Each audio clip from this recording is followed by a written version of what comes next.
Namaskaram to everybody. Yo nityamachyutapadaambujayugma rukma vyamohatastaditarhani trinaya mene asmadguror bhagavatosya dayeka sindhoho ramanujasya sharanam prapadye yatpadambhoruhadhyana vidhvasta sheshakalmashaha vastutamupayaatoham yamuneyam namamitam. Namaskaram.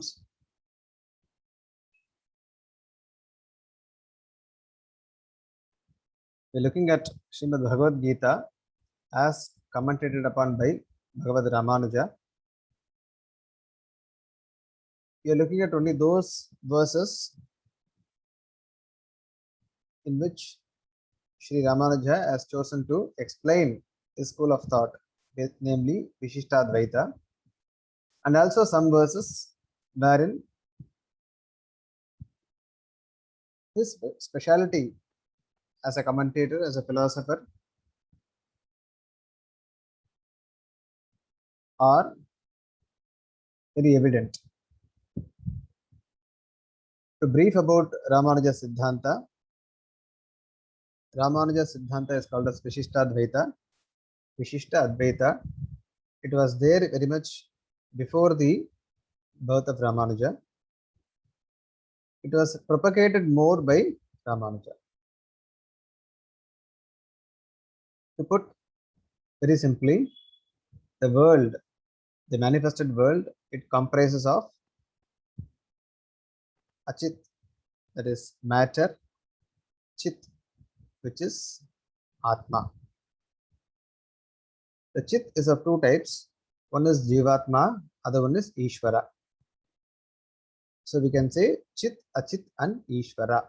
Chit, Achit and Ishvara. These are the three tattvas accepted by the school.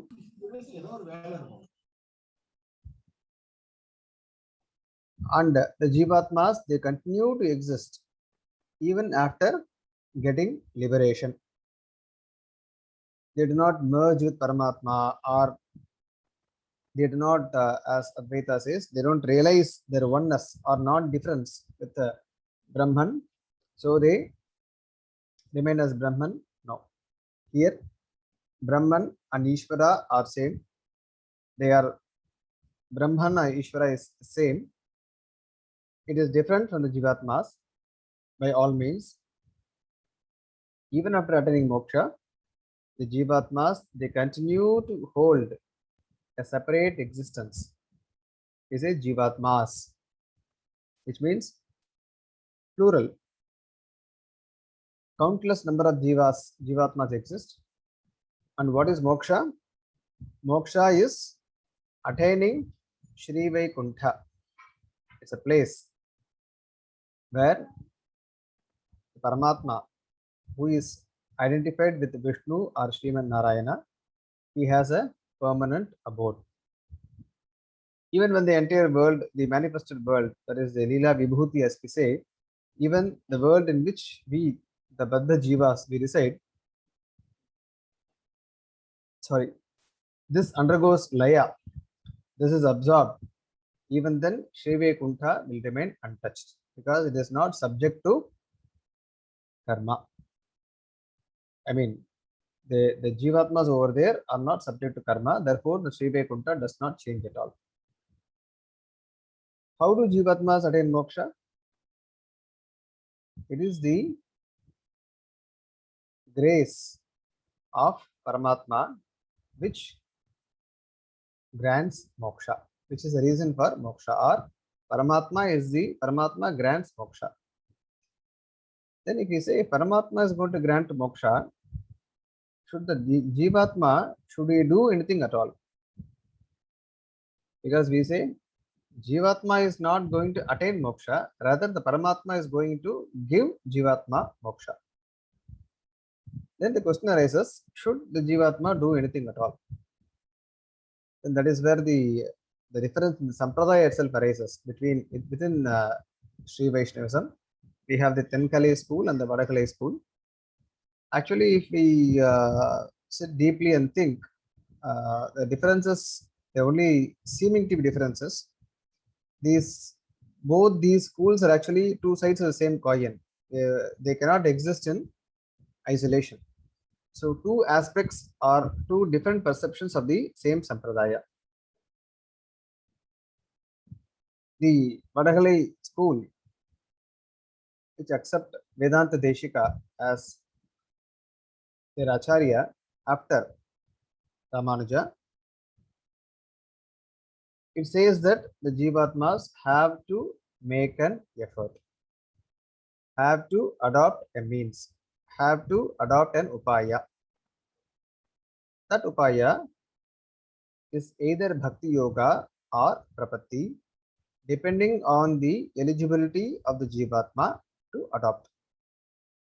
Once the Jivatma adopts either bhakti yoga or prapatti and brings these two, either of these two, to a logical conclusion, the Paramatma is pleased with the Jivatma and then he grants moksha. Yame Vaisha Vrindate. There are Shruti Vakyas also which support this point that Atma which is chosen by Paramatma gets moksha. And the Pancharatra Agama also it elaborates on that aspect in a detailed manner. Therefore, the school maintains that a Jivatma has to make an effort. He has to adopt either Prapatti or Bhakti because the Paramatma expects it. Otherwise, what will happen is the Paramatma should grant moksha to everybody. Then the Gita Upadesha itself will be questioned. Today, this morning, I was thinking Arjuna is so close to Krishna physically and otherwise also. So Krishna could have very well taken Arjuna to moksha. Come on, Arjuna, you were very close to me, you were very dear to me. Come on, let's go. But what did Krishna do? He taught the difficult upaya, bhakti yoga to Arjuna and then said, you adopt this. And then you complete this, I will take you to moksha. So such is the Upadesha Bhagavan also, that the Jivatmas have to adopt an upaya. So bondage is real, getting liberation is real. Getting liberation is not then and there, but liberation is attaining a particular place. This is the crux of the philosophy. And to talk more about the Atma per se, the Atma, two aspects of the Atma are spoken. One is Swarupa, other one is Swabhava. Swarupa is Jnana Swarupa. Swabhava is also Jnana. So Jnana Swarupa, Jnana Swabhava, you can say, of the Atma. The two can be compared to the core of the sun. The sun's core, which is like the Swarupa, and the radiance and the halo which comes forth, that is compared to the Swabhava, which is called as Dharma Bhuta Jnana. So in Atma means both Paramatma and the Jivatmas. They are Jnanam. They are Jnana Swarupa. But besides being Jnana Swarupa, they also have another Jnana as a Guna, as a Dharma, which is called as Dharma Bhuta Jnana. For the Paramatma and a section of Jivatmas who are accepted to be eternally liberated, they are called as Nitya Suris or Nityas. The Paramatma and these Nitya Suris, for them, the Dharma Bhuta Jnana is never contracted. It is always full. It is always Vibhu. Therefore, there is no bondage for them. Whereas the other Jivas, their Dharma Bhuta Jnana becomes contracted. But again, if someone is going to ask when and where or how did their Dharma Bhuta Jnana get contracted, we don't have an answer. That's the mystery about karma. We say karma is anadi. There is no beginning because we cannot find out the beginning.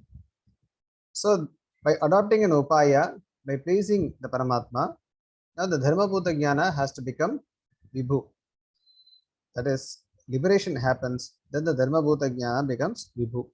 And then there is no contraction. Therefore, no bondage once the Jivatma reaches the permanent abode of Bhagavan, which is Sri Vaikuntha. So, whatever we talk about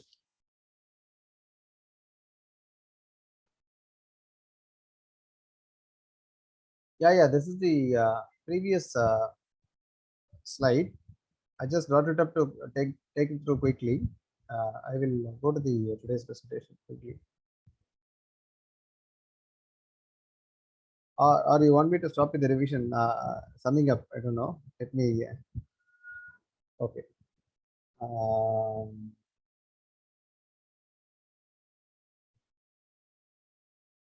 so bondage is real, liberation is real, everything is real in Vishishtadvaita Sampradaya. Okay. And one more aspect is that Ramanuja's Siddhanta Vishishtadvaita, it does not ignore any part of the Vedas or Vedanta.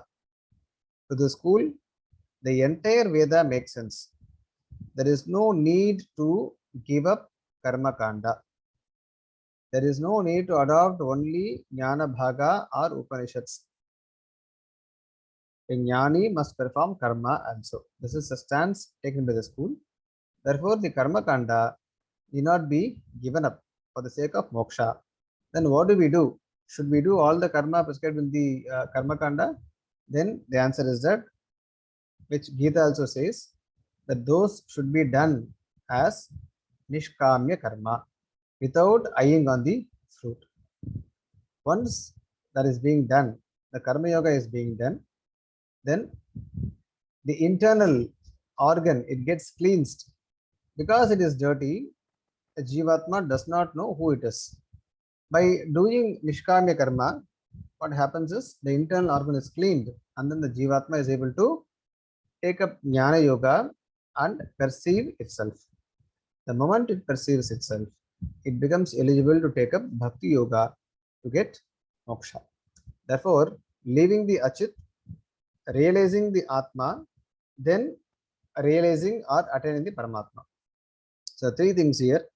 One is realizing the nature of Achit, realizing the nature of individual Atma, Pratyagatma, then realizing the nature of Paramatma.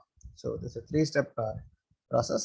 By Karma Yoga, we can say we realize we're able to differentiate the Achit from Chit. Then by completing Jnana Yoga, one is able to establish in Chit Sachidananda. Then comes the Paramatma Jnana and the attainment of Paramatma. Now, this is the summary. That's why in the previous session, a question has been raised by Ramanuja saying, if the Vedas are said to be superior to 1,000 parents, 1,000 mothers and fathers, in terms of benevolence and in terms of the love for Jivatmas, why do the Vedas prescribe those karma which have alpa phala? Then the answer is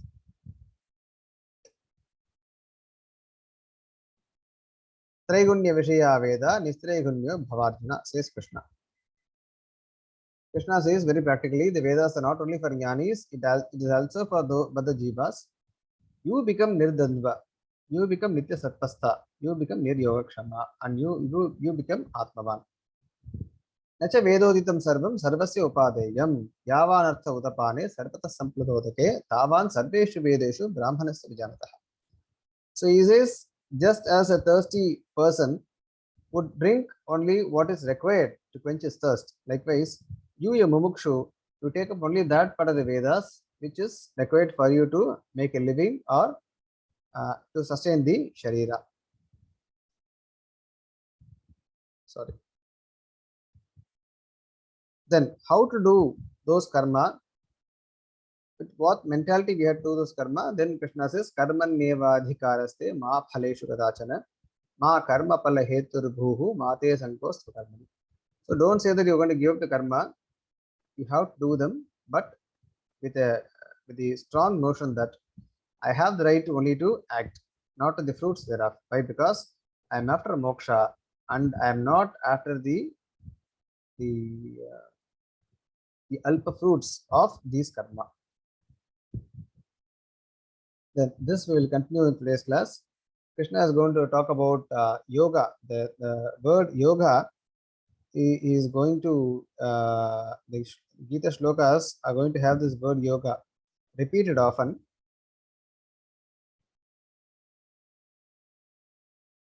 One such shloka is the 48th.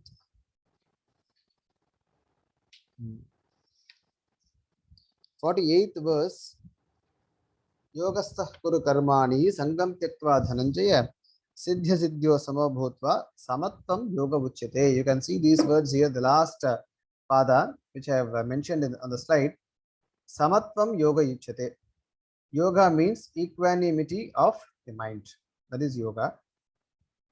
Then, since this teaching is going to come repeatedly, Ramanuja himself asked this question, why kimartham idam asakrita uchyate? Sakrita means once, asakrita means many times. Why this is being said many times by Krishna? Ityataha aha. So the shloka himself clarifies the doubt. Durena hyavaram karma buddhi yoga dhananjaya buddhau sharanaman vichha kripana phalahetabaha. Kripanaha phalahetabaha. Durena hyavaram karma. Avaram. Avara means lower or inferior.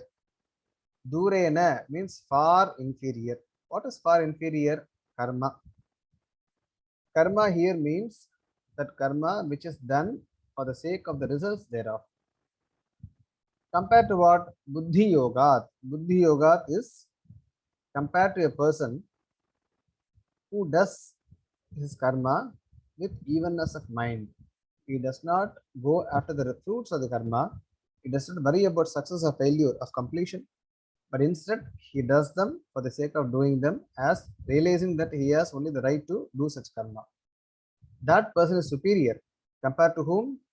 Compared to a person who thinks about the fruits that each and every karma is going to give, that is going to perform. Then how do I go about? If Arjuna is going to ask this, Krishna says, Buddhau Sharanamanvicha. Buddhau Sharanamanvicha. Buddhau means in Buddhi. Sharanam. Now, Sharanam means, Ramanuja is going to explain now. Sharanam means, normally we know Sharanam means refuge, taking refuge. But the word Sharanam has a different meaning, which we'll see in the commentary. Kripanaha palahetabaha. The word Kripana means a miser. It means inferior people. What they do? They're after the fruits. They act with the motive for results. Ramanuja clarifies the words Buddhau Sharanam Anvicha. Sharanam means Vasasthanam. Sharanam means Vasasthanam. Vasasthanam means an abode. Refuge means abode, where you stay. Tasyameva buddhau vartasva ityartaha. Therefore, be stationed or be fixed to that knowledge. See here, let me clarify a few things. First of all, we need to understand what is jnana. We had a discussion in the previous classes.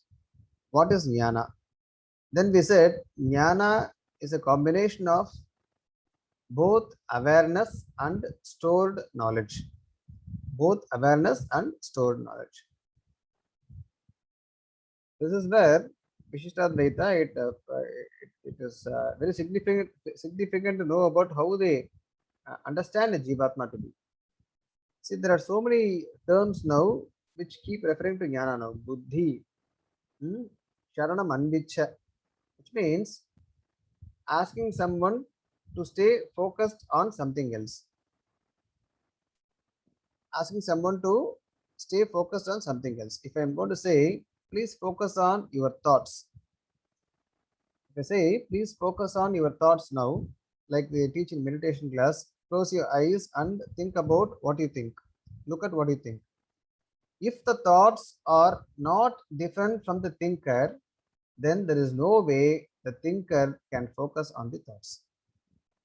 If this buddhi is not different from the Jivatma, then there is no way that Jivatma can focus on this buddhi. Therefore, what I am trying to say is that this buddhi is different. This buddhi is a fixed knowledge which is going to stay, which is there for the Jivatma to reflect upon.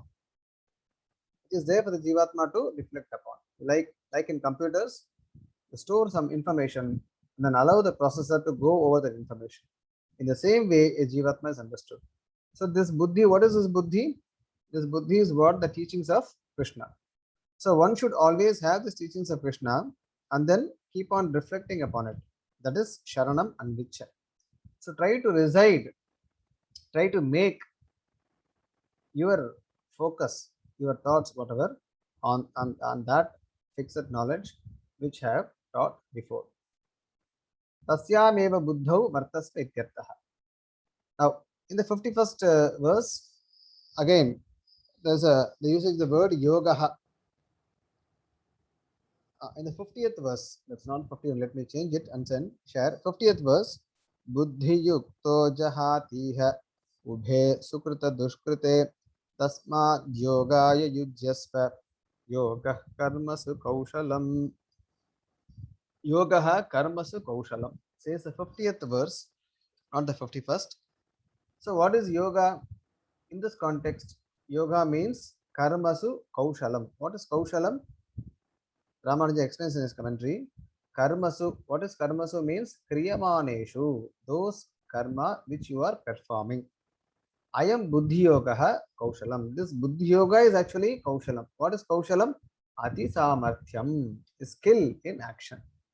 Ati samarthya sadhyaha ityartha. Therefore, this evenness of mind when one is engaged in action is possible through great skill or ability. So yoga is karmasu kaushalam. The evenness and the skill associated with that, that is actually yoga. The ability, that is actually yoga. So focus on that. Yoga is the teaching of Krishna. Then the 51st is the 51 and 52. They are not much significance in this context when we understand Ramanuja's commentary. We go to the 53rd verse. 51 and 52 are only reinforcement. Let us not bother about them. Krishna says, Padam Gacchant Yanamayam. Those who follow this, those who possess evenness of mind will attain that immortality, he says. And 53rd, Shruti Vipratipannate, Shruti Vipratipannate, Yada Sthasyate Nischala, Samadha Vachala Buddhistada Yogam Avapsyasi. Reason why we took the 53rd verse is that again we have this word yoga, yogam avapsyasi, which means you will attain yoga. Now, if we don't distinguish between what yoga means in each of this context, then everywhere we have to write you will attain yoga, yoga is this, yoga is that, yoga is that. But what is yoga? We don't know. You may get confused with the Ashtanga yoga. So here Ramanuja says very clearly, yoga means the vision of the self. Yoga means the Atma Sakshatkara. That is why we revisit the Upaya Bhakti Yoga. Bhakti Yoga has Karma Yoga and Jnana Yoga as its Angas. By Karma Yoga, we said the cleansing of the inner faculty. Because the inner faculty is not clean, the Atma is not able to know itself. It is mistaking itself for the Sharira, etc. So once the Karma Yoga is being done, once the inner faculty that is being cleaned, then the vision of the self happens. The vision of the self happens. That yoga you will attain when Shruti Vipratipanna te. Shruti, again, Shruti here does not mean the Vedas. The Vedas are called as Shrutihi. Why? Because Shruyate iti Shrutihi. It is being heard always. It is being learnt by hearing. In those days, people were not allowed to look at book and then learn. The Adhyapaka would chant, would recite, and the Vidyarthis Guru Ucharana, Anu Ucharana. It is said Guru Ucharana, Anu Ucharana, which means the Guru chants recites a pada, a vakya. Then the Shishya is supposed to listen to it carefully. He has to absorb the aksharas, the swara, intonations, and many things are there. He has to observe the pause, where he pauses. All these things are there. That's why Shruti is called as, Vedas are called as Shruti. But here, Shruti, Ramanuja says, it is the hearing, what you heard from me, what you are hearing from me. Shruti Vipratipanna means well enlightened by hearing from me. Yada Sthasyati Nischala. What is that? Intellect. Buddhihi, your buddhi, Yada sthasyati nischala. Chala means moving.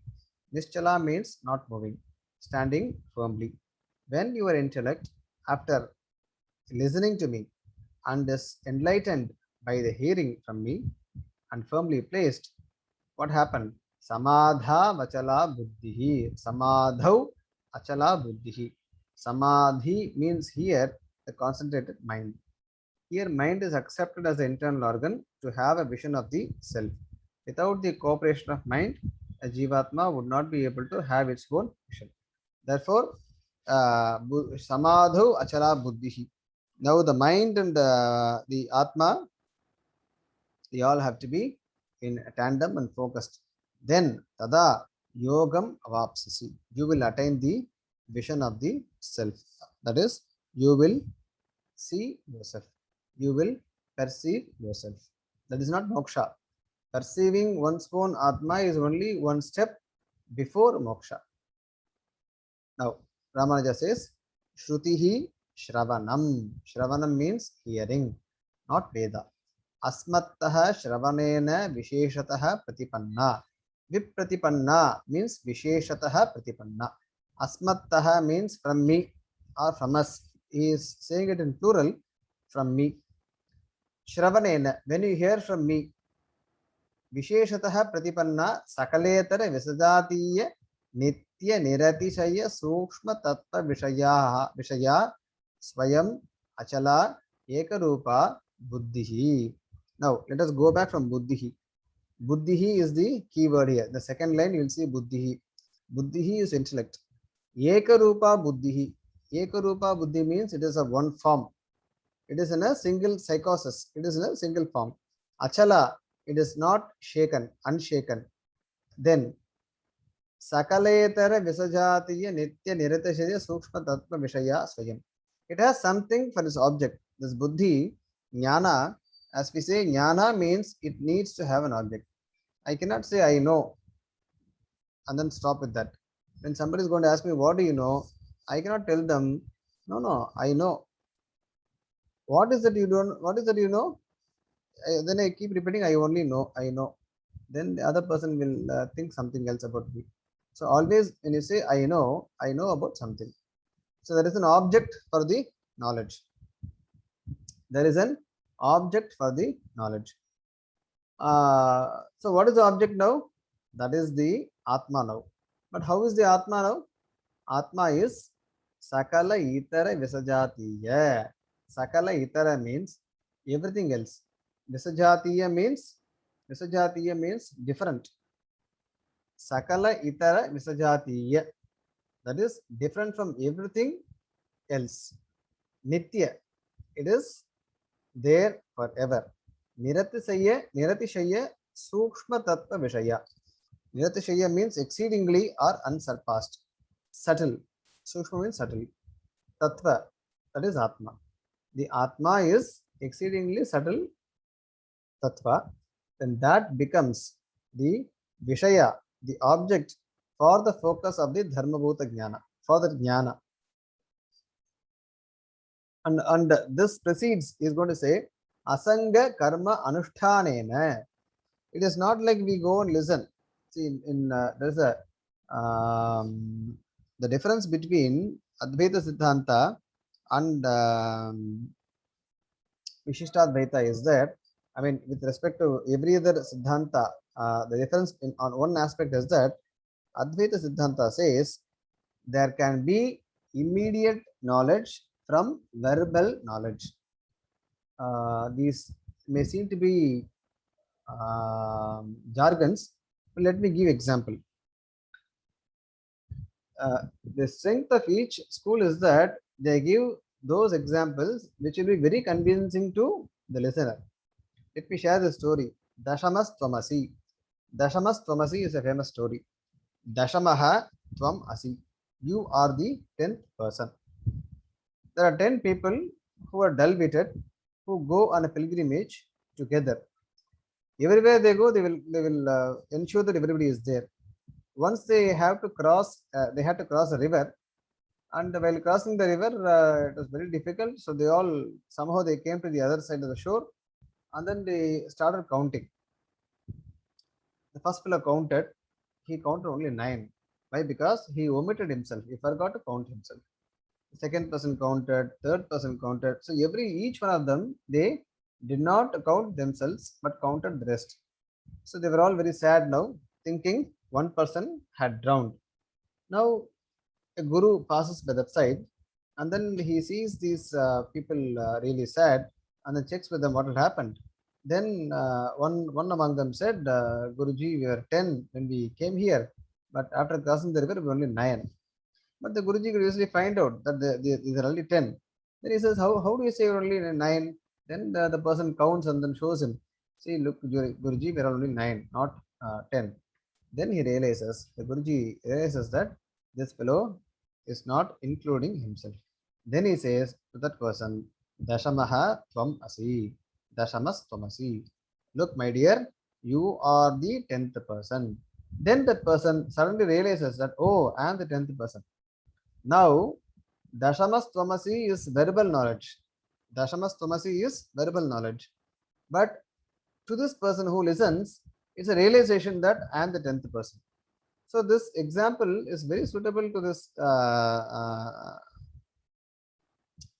belief that verbal knowledge can lead to realization. And that's why Advaita philosophy, they hold that when the Guru gives Upadesha, the Tattvamasi, then the Jivatma, he internalizes that knowledge as Aham Brahmasmi. Of course, this is not accepted by Vishishtadvaita. We will not go into why they don't accept. But what Vishishtadvaita proposes is that there cannot be an automatic conversion of verbal testimony to Anubhava. There has to be something in between. What is that? That is the practice or Anusthana. That's why Ramanuja says, Gita also says, Asanga karma anushthanena. So one has to, with that achala buddhi, how did, what has to be there? What else has to be there? Vimali krite manasi. The mind must have been already purified by performance of karma without any attachment. So that constant performance of karma without any attachment will cleansify the mind. Now the buddhi is there, the mind is also clean. Yada nischala stasyati tada yogam atmavalokanam apsasi. Now when that mind is accompanied by the nischala buddhi, then what happens? Over a period of time, you will see yourself. You will have a vision of yourself. The true vision of Atma will arise. Etaduktam bhavati. This is a style of saying, this is what it is. Shastra Janya Atma Jnana Purvaka Karma Yoga. Before commencing upon Karma Yoga, one needs to have some basic knowledge or awareness about Atma. Now, where is that basic knowledge of Atma is mentioned? It is mentioned in the Shastra.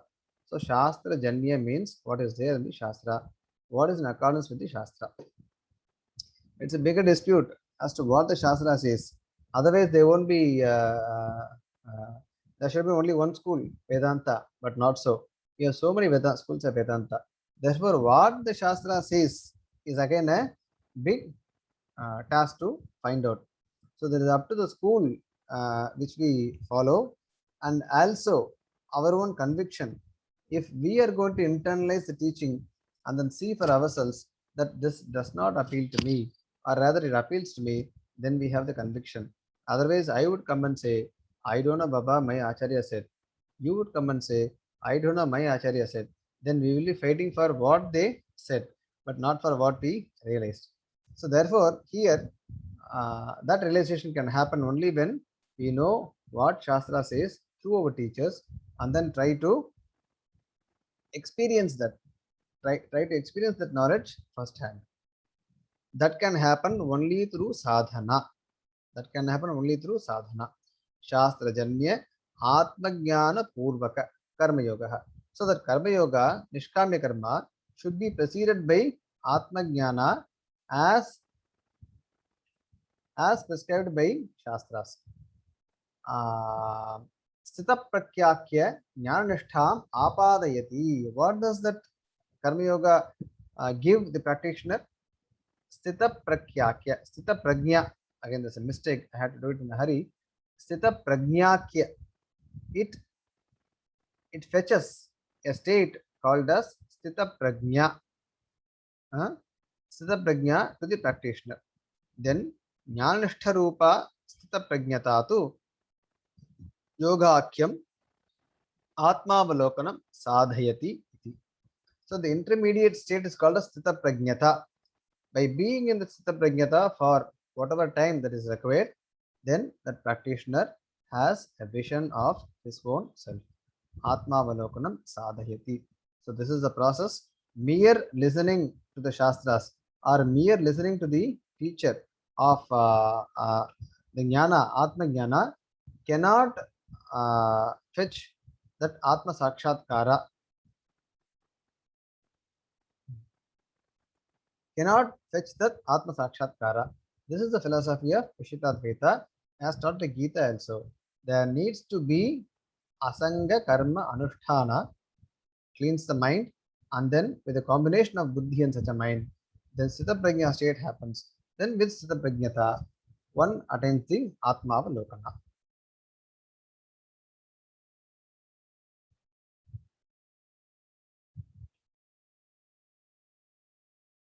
Then the verses 54, 55, and 56, they deal with what is Sthita Prajnata.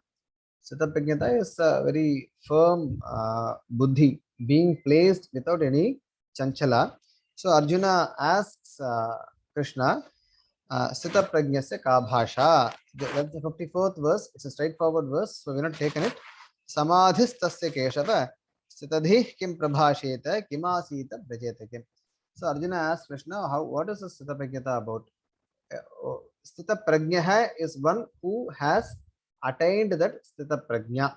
Sthita Prajna is a state of the Jnana. Sthita Prajna is one who has attained it. So Arjuna is asking Krishna, you keep on saying Sthita Prajna, Sthita Prajna. How will that Sthita Prajna be? What will he speak and how will he go about? So Krishna answers to Arjuna's question in 4 verses. He talks about 4 levels of Sthita Prajnata.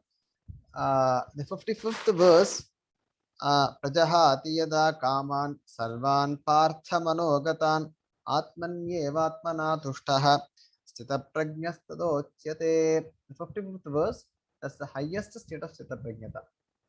Then 56 is one level lower, 57 is one level lower, and 58 gives the first level or beginner of Sthita Prajna state. Interestingly, Swami Vedanta Deshika, in his commentary, Tatparya Chandrika, he compares these 4 levels to the 4 states of Vairagya as taught by Yoga Sutra. The 4 lower levels of Vairagya are being taught by Yoga Shastra. Ekagrata and some terms are there. Those are compared here to these 4 verses by Swami Deshika. Avalokana means seeing, perceiving. Avalokana means seeing or perceiving. Atma Avalokana means vision of the self. Avalokana means vision. Now, let us go to the 56th verse, in which the second state of Sthita Prajnata, one level lower to the first, what is mentioned in 55. There, Ramanuja describes our psychology very beautifully. Let us go through that.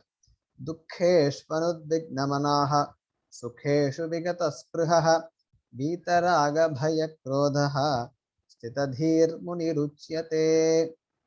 Dukkheshu Anudvignamanaha Sukheshu Vigata Spruhaha Vitaraga Bhaya Krodhaha Sthitadhihi Munihi Uchyate, says Krishna. He whose mind is not perturbed in pain, who has no longing for pleasures, who is free from desire, fear, and anger, he is called a sage of firm wisdom. He is called as Sthita Prajnaha. Now, how do we understand dukkha? How do we understand sukha? How do we understand vigata sprihaha? What is raga? What is bhaya? What is krodha? Very beautifully Ramanuja explains. Priya Vishleshadi Dukkham. Dukkham means the separation of what is dear to us. Vishlesha means separation. Samslesha means coming together. So here Vishlesha, the separation of what? Priya. So whatever is very dear to us, if that is being separated, then that is dukkha. Then what does Sukheshu Vigata Spriha means? Sukheshu means in pleasures. Spriha means desire. Vigata Spriha means somebody, one who is desireless. But there's a challenge here. I usually joke about explaining this aspect. Somebody may say, or I usually say, I don't drink coffee. I don't drink coffee. Anyway, coffee drinking is not a bad habit or good habit. I'm not going to suggest about that. Let me say I don't drink coffee unless somebody brings a cup of pure filter coffee very near me. Because once the coffee comes near me, I cannot resist. So I try to stay away from coffee. As long as I don't see coffee, I don't drink. So this is my vairagya. This is not real vairagya, because if I have real vairagya not to drink coffee, even when somebody brings a cup of coffee very close to my nose, I should be able to resist saying, sorry, I don't drink coffee. But that's not the case. So here, what is the Sukesh Vigata Spriha? Priyeshu Sannihiteshu api Nispriha. Even if the desired object is very near, even if the desired object is very near, or the desirable object is very near, then the person does not seem to show any desire for it. That is Sukeshu Vigata Spriha. Now, Vita Raga Bhaya Krodha. Vita Raga Bhaya Krodha means one who is free from Raga is desire, Bhaya is fear, Krodha is anger. But what is passion? What is Raga? Anagateshu Spriha Ragaha. Very beautifully says Ramanujan. Anagateshu Spriha. The object is not here yet. Passion is something which is towards an object which is yet to be attained. So passion, that's why it's very strong when compared to desire. Desire is of a lesser degree, passion is of a higher degree. Why? Because it is very intense. It is on an object which is yet to be owned, which is yet to be brought near. Anagateshu spriha ragaha. Tad rahitaha means a muni, a sthitadihi is without that. Now, what is bhayam? Bhayam is priya vishlesha, apriya agamana, hetu darshana, nimittam, dukkham, bhayam. Ramanuja says bhayam is also dukkham. Fear is also a form of dukkha. See, if you realize, we talk about sukha, dukkha, bhaya, so many things we talk about, but do these all exist individually within us? I mean, can we take a strand out of our jnana and then say this is the fear mechanism? Now this is the fear part. Now this is the krodha, anger part. No. What is something? Let us say, let us go to the go back to our school days, the physics lab. When we bring a prism on the path of a light, then that light, what it does, it disperses and then comes in too many colors. In the same way, what is inside is only jnana. Depending on what comes in the way, it projects in a particular manner. So what is bhaya now?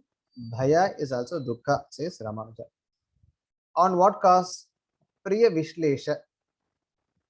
Bhaya is a dukkha that something will get separated from me. Not it separated, but something dear to me might get separated.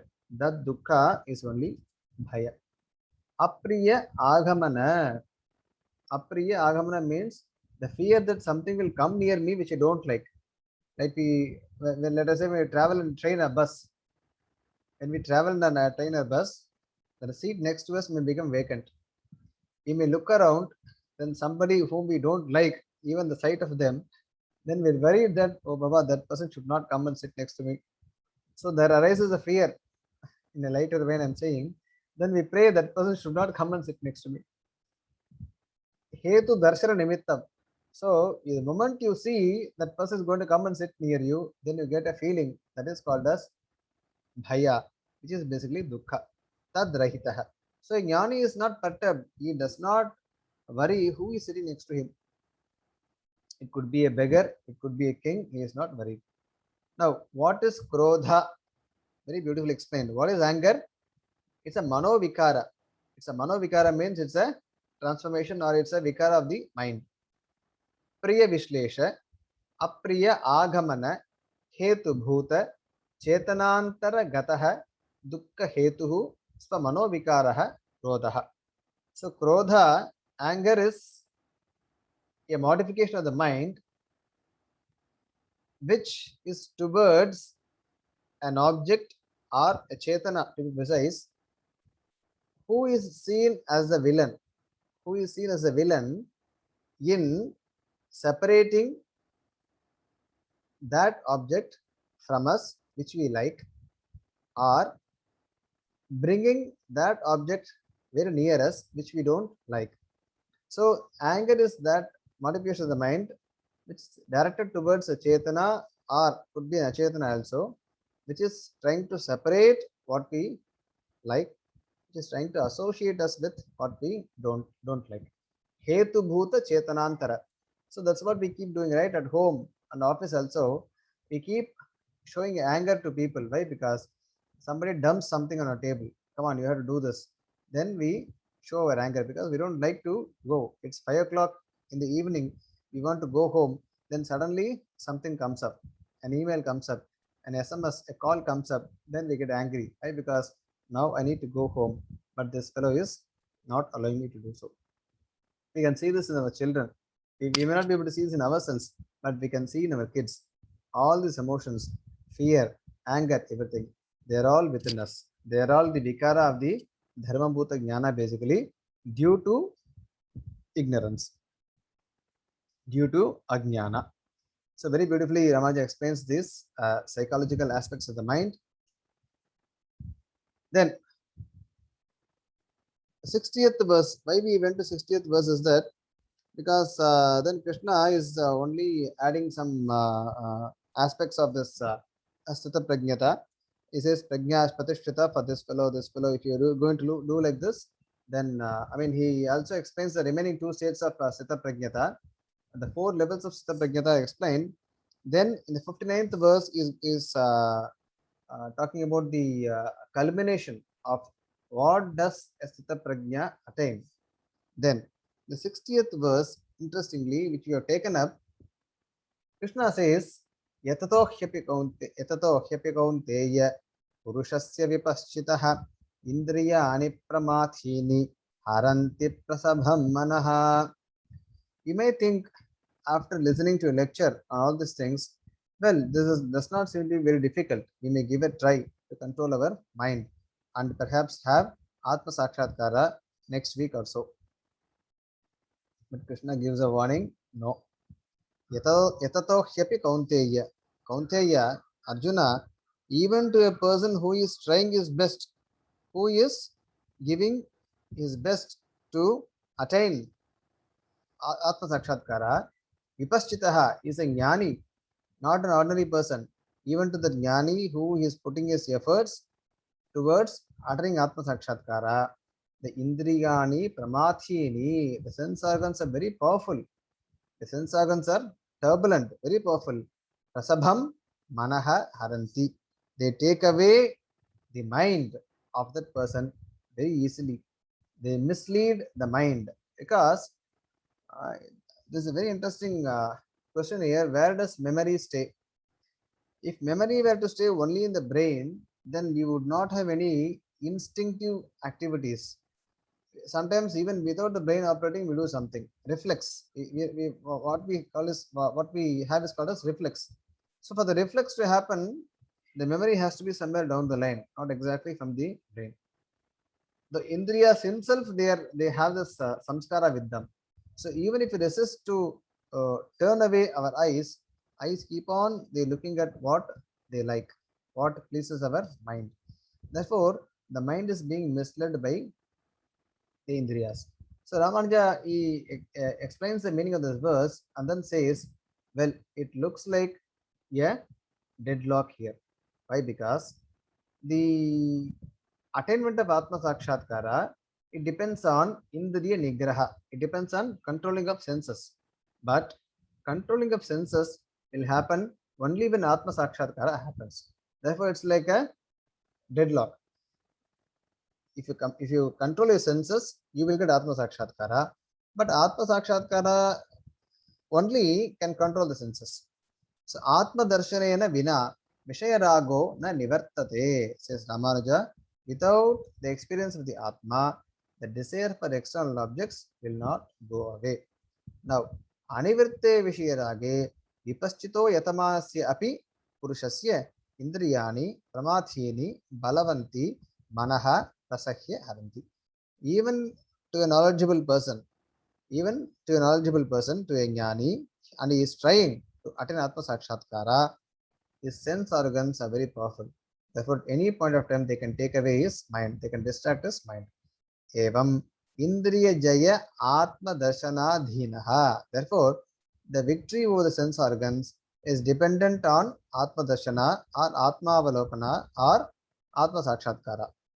Atma Darshanam Indriya Jaya Adhinam, whereas Atma Avalokana is dependent on the victory over the sense organs. Iti Jnana Nishtha Dushprapa. So Krishna says, Arjuna, don't take these teachings very lightly. Why I am repeating them again and again? You may think that out of the 700 shlokas, maybe 300 can be taken away. Gita could have been compressed in 400 verses. Somebody may ask like this, but Krishna says, don't think like that. Jnana Nishtha Dushprapa. It is very difficult to attain this Jnana Nishtha. That is the reason I keep on warning you. He says, okay, that brings us to the end of today's session. The answer has to what will solve this deadlock, that we will see the next session. It is basically Paramatma Dhyana, or resorting to Bhagavan, because he possesses all those wonderful, nice attributes, Kalyana Gunaha. So we need to meditate upon Bhagavan to seek his blessings to break this deadlock. He would help us to overcome the sense organs and attain what is called as Atma Sakshatkara. So here I would like to end today's session. The forum is open now for any questions. Hope you heard me well and you could see the slides also. Clear, Swami. Thank you, ma'am. Mana, with the last slide that you explained, how without the one person experiencing the, without someone experiencing the world and the mortal luxuries, they won't be able to properly proceed to experience the Atma. Is that why we have different stages in the life where they go through Brahmachari and then Grihastha, and then they tell them to go and take up Vanaprastha and then Sannyasa? Yeah, good point. Yes, because see, for a normal man, for a normal being, one has to go through certain stages in life. To, like how Dasharatha says in Srimad Ramayana, that I have become very old now. I have enjoyed all that needs to be enjoyed. Now I don't have any desire left in me. Why? Because I have already experienced all of them. Now they no longer attract me. That's what he says. So in the normal course of life, a person has to undergo or experience all the sukha dukkha, which kind of giving the maturity to go to the next level. So this could be one of the reasons why the ashramas are kept in the society. One has to be a brahmachari, then grihastha ashrama, then vanaprastha, and slowly into sannyasa ashrama. Yes. Is that what you wanted to know? Yes. Okay.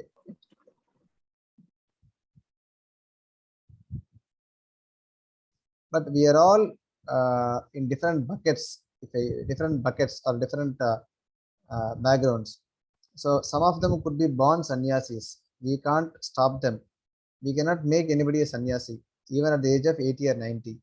So it all depends on the past karma, the tapas, the punya, what we have done, the anugraha, what we earned in life. That's why we see, even at the age of 7, some children are very firm in taking up sannyasa, like Shankaracharya and other acharyas.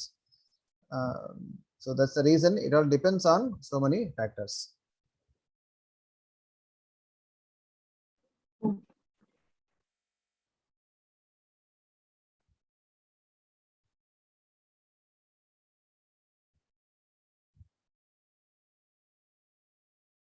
Okay, seems to be the next Friday is actually Vijayadashami. We will try to have a session, but I'm not sure depending on the day whether we'll be able to have a 1 hour session. At least let me try for minimum half an hour session. If there's a possibility, we will have a 1 hour session. But I would like to have a session on next Friday, which happens to be Vijayadashami. Okay. Okay. It seems that no more questions. Thank you. Dhanyavadaha.